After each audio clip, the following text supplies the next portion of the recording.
I was 10 years old and we were on an island off the coast of Thailand. And that's when the 2004 tsunami hit. The tsunami was as close as you are to me right now. With my family, we just start running up this pathway as fast as we can. And I look behind me and it was like, I wish I had never looked behind me because I just watched the tsunami just destroy everything in its path.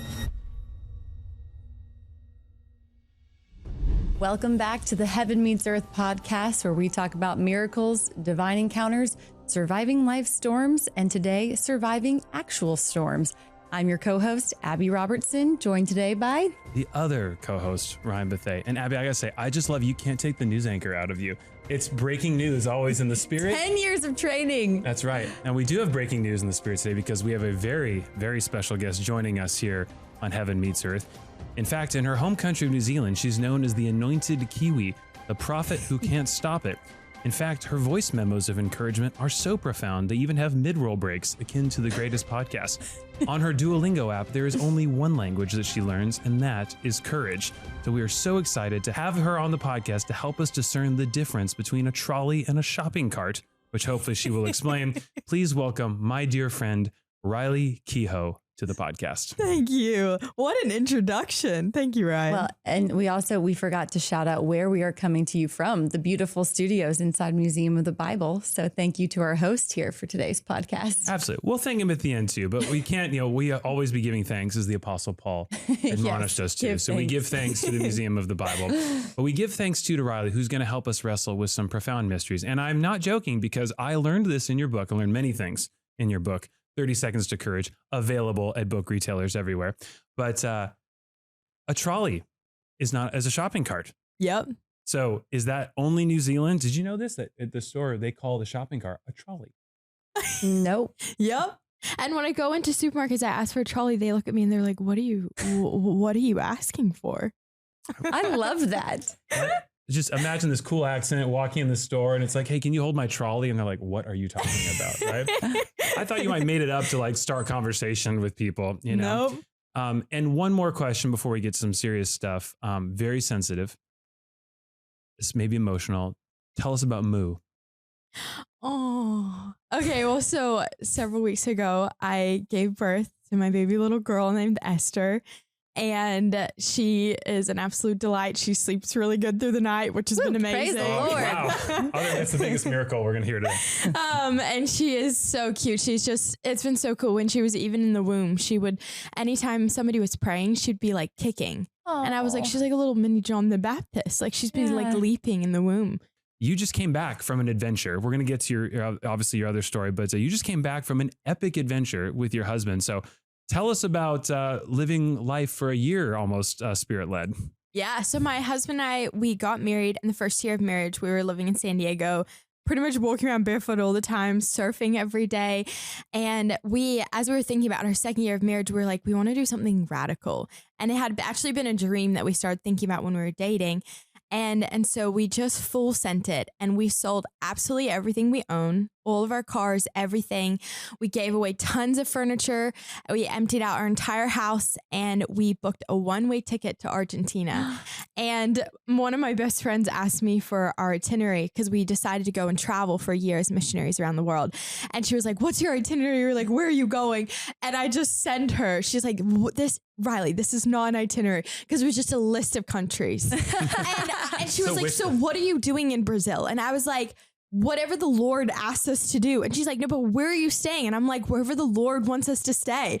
And like the whole almost 1 year, we traveled completely on faith. God opened doors. Like most of the time we didn't know where we were staying that night, but we'd like meet people. It was absolutely wild. And actually Brazil was one of my highlights of the year, because we stayed in a slum, a favela that was built on the third largest trash dump in the world. And we were trying to get an Uber there, and 10 Uber rides declined us because it was such a dangerous area. And they were like, you wouldn't want to go here. Like, why are you going here?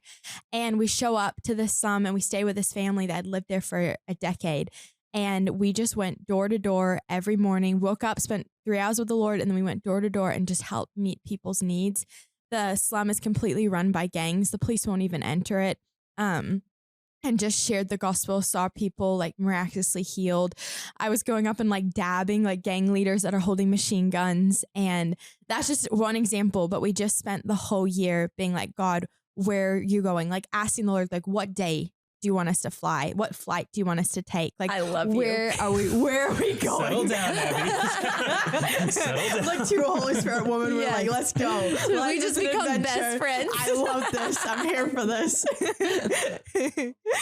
Now, Riley, obviously your book is on courage, and I've always known you. I remember in LA, you'd be running late to things, and with the best reason. You can't go. It's like, I stopped. I had to pray for this homeless person, or I met a person on a bridge who was contemplating a really serious action.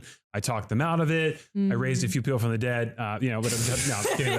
Not that one yet. Yeah. In the name of Jesus, That's one right. day soon. Maybe, but so you've always operated with such courage, and I can't help but wonder if that's because you had such a profound experience as a young girl that you just experientially have learned God's got your back. Yeah, I have needed courage because I've dealt with great fear. And fear, the birthplace of fear for my story was I was 10 years old and we were on an island off the coast of Thailand. And that's when the 2004 tsunami hit. And it's a crazy story. I truly shouldn't be alive today. And we were on this island and we saw all the water leave and we had to run for our lives. And the tsunami was as close as you are to me right now. What? And I mean, that's how close. Which is like death, 3-4 feet. Yeah. That's go back close. to you had time. Tell us this, because this is a crazy story. This is so amazing. I don't want you to undersell this. I know it's a big deal, but take us back to on that day, because the way you write in your book, it's visceral. I recommend everyone check this out. Yeah. So take us back to that day. So it's the day after Christmas. We wake up early in the morning. I wake up in my bed and my bed is shaking. And I think my little sister's underneath my bed, like pulling a prank. And I jump under, I look under, she's not there. And I realize the whole ground is shaking. And unbeknown to me, it's a 9.1 magnitude earthquake. And so I sprint into my parents' room. We were staying on this like resort island off the coast of Thailand. Thailand has all these beautiful resort islands and like they're just like tropical, clear water, massive cliffs. It's beautiful. Was it Phuket? It was near there. Okay. And so we had showed up the day before on Christmas and we had booked, it's crazy God's hand in all of this. We'd booked beachfront bungalows and they had double booked us and given us middle of the island concrete top floor apartments. So when that earthquake is happening, I run to my mom's and dad's room down the hallway in our apartment and I like run into the room like, Mom, what's going on? Things are falling off the walls. And my mom looks at me, she's like, honey, it's an earthquake. And it's like as if the earth was listening to her because the moment she said that, like the earthquake stopped. And I watched my dad like pick up the phone and he calls the front desk and he's like, hey, what's happening? And they're like, we just had a one-off earthquake. No need to worry, like carry on with your day. So we carry on with our day. And it's about like 10 a.m. at this point. And it's crazy because then another coincidence, like a small miracle in which God chooses to remain anonymous, is that an hour before we'd gone to this island called Egg Island, which was essentially a pile of sand in the middle of the ocean. And an hour after this moment, when my sisters and I are playing on the beach, was my parents were going to go rock climbing. And so they were going to be climbing really high and we were just planning on playing at the bottom. Yeah. And so here we are, it's 10 a.m. We're building sandcastles. My dad comes up to me and he's like, hey girls, like we need to head back to the room because he had to get ready for rock climbing. We head back to the room and I noticed something so peculiar. This island had tons of wildlife. There's like monkeys, wild dogs, and all of a sudden all the animals went quiet. And I remember seeing this like one dog howled as if it had been hurt before and like ran into the forest. And birds flew up and like left the island. And I just noticed it because all of a sudden you can't hear any wildlife. You only hear human voices. And as we start walking back to our room, I hear screams and shouts and I look back and you can see the beach through where we are, just through the palm trees. And all the water has left and has left so quickly that there's fish flopping around everywhere. There's now boats on the sand. People are running in different directions. It's a scene of chaos. Yeah. And I'm here with my two younger sisters and my dad. And I look up at my dad and I'm like, where is Mom? Like, where is she? And my mom had been on the phone at the hotel reception which was on the beach. And she'd seen this whole scene happen and knew exactly what was going on.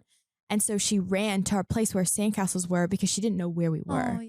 And she just starts asking, Lord, like, where are my children? Where are they? And she closes her eyes and she's praying this. She hears one word, flee. And so she turns and she starts running back to her room. And as she's running, she's yelling, run, at the top of her lungs, like warning people to get to high ground because you only have a few minutes. And so I remember seeing my mom run towards me. It's like, my mom is a confident woman. And for the first time in my life, like I see fear in my mom's eyes. And my mom grabs one sister and my dad grabs the other sister. And we start running, which is another crazy coincidence. The day before, we'd gotten lost and found a pathway up the hills, because the way the island was structured was flat in the middle, two big cliffs on either side. We found a pathway up one of the cliffs the day before just because we randomly got lost. That's the pathway we start taking in this moment. And I remember seeing this one side. I saw this man on his boat and I watched this tsunami, 50-foot tsunami, huge, massive white wall, powerful, shaking the ground underneath us. I watch as he runs backwards and forwards, not knowing what to do. And the tsunami just obliterates him. And then I look over and I see this mom frozen in fear, lying on a lounge chair. And next to her is a baby crying. And I never saw that mom or that baby again. And my family, we just start running up this pathway as fast as we can. And at one point I look behind and I'm right behind my parents and they're still holding my sisters. And I look behind me and it was like, I wish I had never looked behind me because I just watched the tsunami just destroy everything in its path. And I mean, it would take out buildings and I heard screams I will never forget. And as I'm looking behind, I hear my dad. He goes, Riley, run. And I turn back and I focus on the voice of my father. And I just start running as fast as I can. And at one point, the tsunami was as close as you and I are together, a few feet from me, like less than a car's distance. And that's how close the grips of death was. And to think of all these coincidences that lined up so that we were at that close. Like, had we been 1 second, had we not ran up that pathway, if we'd run just a little slower, like all these things that God lined up so that I'm literally sitting here, speaking like I just shouldn't be alive today. And so we run up this pathway and on the top of the cliff is like grass patch and I fall to my knees and I do the thing as a little 10-year-old girl as death and devastation is happening all around me. I just remember falling to my knees and here I am. And I just prayed. I was like, God, come be with me. And I remember feeling like this like blanket wrap around me. And it was this that undeniable peace, a peace that transcends all understanding, a peace that doesn't make sense, met me as this little girl in this horrible situation. And here's God rushing to meet me. And I had this feeling, even though we were after the tsunami stranded on an island for a week with limited food and water, and 3 tsunami waves struck that day and 230,000 people died. Here I was with this feeling like I'm going to be okay. And that's what happens when God comes and meets us on the very worst moment of the worst day of our lives. When we say his name, he comes and he rushes to meet us with his love. Wow. Thank you for sharing. It's better than reading it in the book. I mean, hearing it firsthand. Yeah. Thank you. To be that young and to be that close to death. Yeah. How did that impact your faith? Yeah. I mean, in what you're saying, like the 2004 tsunami was the deadliest natural disaster of the 21st century, and it devastated the coastline of 14 countries.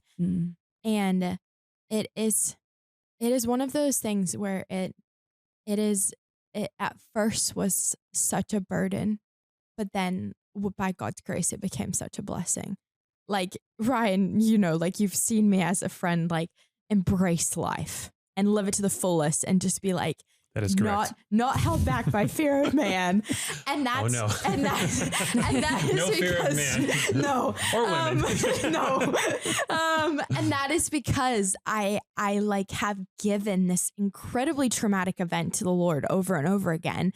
And he's taken it and he's turned it into like the gift of every day. Like I just wake up and I'm like, the Lord's mercies are new today. Like there is just a freedom that comes. Like destiny is found in like the awareness of death. And I got that. I faced death and I realized it wasn't that I in that realized like in that experience, I realized just how much I wanted to grab life. And there's so many of us that kind of like almost like can feel like we're sleepwalking through life. Like we can just go from day to day to day and we get lost in the mundane. But even in the mundane, it's like God can make the mundane the most miraculous. And he also wants us he's called us to this wild life. Like Jesus' life was wild. And so at first, as you were saying earlier, like where did courage come from? And that came from after the tsunami. I was just terrified of the ocean. And I also just was struggling with like nightmares and PTSD and just like would hear a certain sound and get so triggered. And 6 months after the tsunami, my parents' wild parental decision enrolled my sisters and I in beach lifeguard training. Wow. Because they wanted to teach my sisters and I that the more you face your fears, the less power fear has over you. Wow. Because they saw me like not even wanting to put my feet in sand. And they were like, no, like fear is the great enemy of a courageous life. And fear does not stop death. It stops life. And like, we cannot let you as your parents, like go through this. Like you cannot continue life letting fear be in the driver's seat of your life. Like Jesus encouraged him to be in the driver's seat of your life. Like give courage the pen. And so they enrolled my sisters and I in beach lifeguard training. I remember on the first day, I'm like terrified, so nervous. I like nervous peed 1,000 times. I had a nightmare. My hair is a mess. And my dad sees me in distress and he comes up to me. He gets down on my knees and he's like, Riley, you are fighting a battle between courage and fear. And all you need is a little more courage. And so that became just that sentence my dad said to me became like a marker of my life of like letting my life be courageous, letting this near-death experience, God turn it from a burden into a blessing. Amen. We got the warning. So any other questions before we start our... I could go on forever, but I don't want you to miss your flight. Although I have been praying you get delayed like 20, 30 minutes. Just a minor delay. So I get more time with you.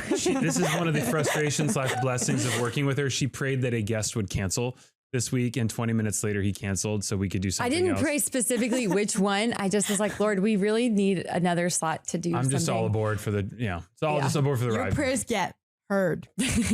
Oh yeah. Yeah. For better or worse for Ryan. Yeah, I'm just here for the journey. Like you start praying and the Lord is like, what is she saying? No, but Riley, so we started this newer tradition and we take a little bit of time before to pray for each one of our guests. They bless us. They bless our listeners with your incredible stories. And also even for me personally, who, I kind of am the little bit of the spiritual curmudgeon a little bit because Abby will tease me. She's like, look at this epic word. It's like, well, maybe they knew me. I'm always like, I'm doubting Thomas like all the time. Right? So I was like, you know what, maybe to combat that, maybe this is my lifeguard training. We'll start stepping out and just praying for people and see. And I will say, so far, it's been really cool. So we've been praying for you and we have sealed in these envelopes. This happened all before the interview. So no idea what Abby's going to say. That's part of the fun. So Abby, would you do the honors of opening Riley's, the nominee for best prophetic word? This is so cool. Thank you for doing this. Thank you. Well, it's just literally this. Wait till you hear it first. Okay. Yeah. No, this is so sweet. By this cord, you will be bound. So Riley, I started praying for you and I just felt, arise, shine, for your light has come and the glory of the Lord rises upon you. And the song, Jesus loves the little children, all the children of the world came into my head. And I felt like there's really like just a family. I wrote family mission. Like, I feel like there's a calling to being a mission for your entire family. And I felt like the Lord was saying, take them. I know you just had a baby, like take them with you, that God has a plan for all of you in the global mission field. And you won't have, just because you're starting to have children and raise your family, you won't have to sacrifice your heart for God's children. And just your heart for missions. God's going to give you a way to bring them in, bring them with you and make your whole family just like really a blessing, just missional family. I saw you traveling and serving people. And then during the interview, I got this image. It's kind of a famous picture of Elizabeth Elliot. And when she had her daughter on her back when she was living in the Amazon and in like a little baby sling. And I just felt like the Lord is saying like, that is kind of going to be how you raise your children, just trusting on God, taking them to all kinds of places. And I love Elizabeth Elliot. The museum here actually did a beautiful exhibit on her life. And I just really got a sense of like I think she's such an amazing woman. And I just feel like there's just something about her that is really going to mark your life Wow. too. Thank you. That's so encouraging because last week, Jack and I decided the slums that I was mentioning earlier in Brazil, we decided to go back there in August and we're going to bring our little baby girl with us. And I just remember I had this thought literally this morning, like, God, is that safe? And I thought of that quote, like, the safest place is always the center of the will of God for your Yes. life. And like Esther will be safe and we will be safe because that is like God's love language is obedience. And this is us being obedient and his protection will go before us and around us. So thank you Amen. so much for sharing that. And Elizabeth, I mean, she literally took her daughter back to the tribe that murdered her husband. So Wow. I just know I feel like that's confirmation. God is going to protect your entire family and that he will send a charge of his heavenly angels to surround you wherever he leads you. Thank you. So this is kind of cool for me because I know you, I've known you for a long time, but I didn't know the slum story, and I think I know what this means now. So, when I was praying for you, I heard the Garth Brooks song "Friends in Low Places," and so I wrote down that you are a friend to those in the lowest of places. Yeah, and God said, because you went low, he will exalt you, and you are the friend to those in low places. And I saw Moses, and he said, Moses is my friend. And Jesus says, I no longer call you servants, but I call you friends. And that is such your calling, is to double down and go into those, like the people in the low places, the destitute, the hungry, the broken, etc. They have a friend. Thank you. You leave that tear. Oh, both of you are crying. This is beautiful. Thank you. That's who I want to reach with my life. Like, Take that. I don't want a single person to feel forgotten, nor do I want a single person to not hear the gospel. Well, the book is 3 Seconds to Courage, available in fine book retailers everywhere. I've read it now twice. It's very good. It will take longer than 3 seconds, but it's very, very good. And so please do check it out. We'll link to it in the show notes. And Riley, thanks for being friends with us. As we have tears I running down our Ryan's face. not cried on the show. I've cried every episode. This I is just amazing. cry later after I cry for other reasons. He goes to the bathroom. You can come back anytime. Thank you so much. All right, we got to get you Thank to a you. flight. So Yes. unless Abby's prayers are answered. Thank you, Riley. This has been amazing.